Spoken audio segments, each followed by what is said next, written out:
Saint Sabbas of மார்சாபா. புனித சப்பாஸ் கப்படோசியால பிறந்திருக்காரு. இவரோட தந்தை ராணுவ பணி காரணமா அலெக்சாண்ட்ரியா பயணிக்க சப்பாஸ் அவரோட தாய்மாமன் வீட்டுல வளர்ந்திருக்காரு. இவரோட 8வது வயசுல பிஷப் புளோரினாவோட மடத்துல சேர்ந்திருக்காரு. ரொம்பவே புத்திசாலியான சப்பாஸ் வேதாகமங்கள்ல நிபுணரா திகழ்ந்திருக்காரு. ஒரு காலத்துக்கு பிறகு இவரோட பெற்றோர் இவரை திருமணத்துக்கு நிர்பந்திக்க சப்பாஸ் அதுக்கு மறுத்திருக்காரு. பிறகு ஜெருசலேம் போய் அங்க ஒரு மடத்துல 30 வயசு வரைக்கும் வாழ்ந்திருக்காரு. அதுக்கு பிறகு மடத்தை விட்டு வெளியேறி ஒரு குகையில தனியா வாழ ஆரம்பிச்சிருக்காரு. வாரத்துக்கு ஒரு தடவை குகையை விட்டு வெளியே வந்து மடத்துக்கு போய் உணவு உண்டதுக்கு பிறகு குகைக்கு திரும்பியிருக்காரு.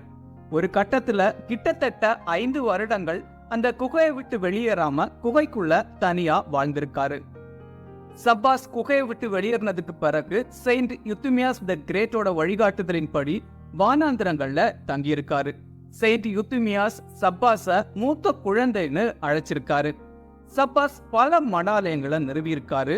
ஜெபங்கள் மூலமா பல அற்புதங்களையும் நிகழ்த்தியிருக்காரு. வறண்ட காலங்கள்ல ஜெபம் செஞ்சு தொடர் மழையை வரவழைச்சிருக்காரு சப்பாஸ்.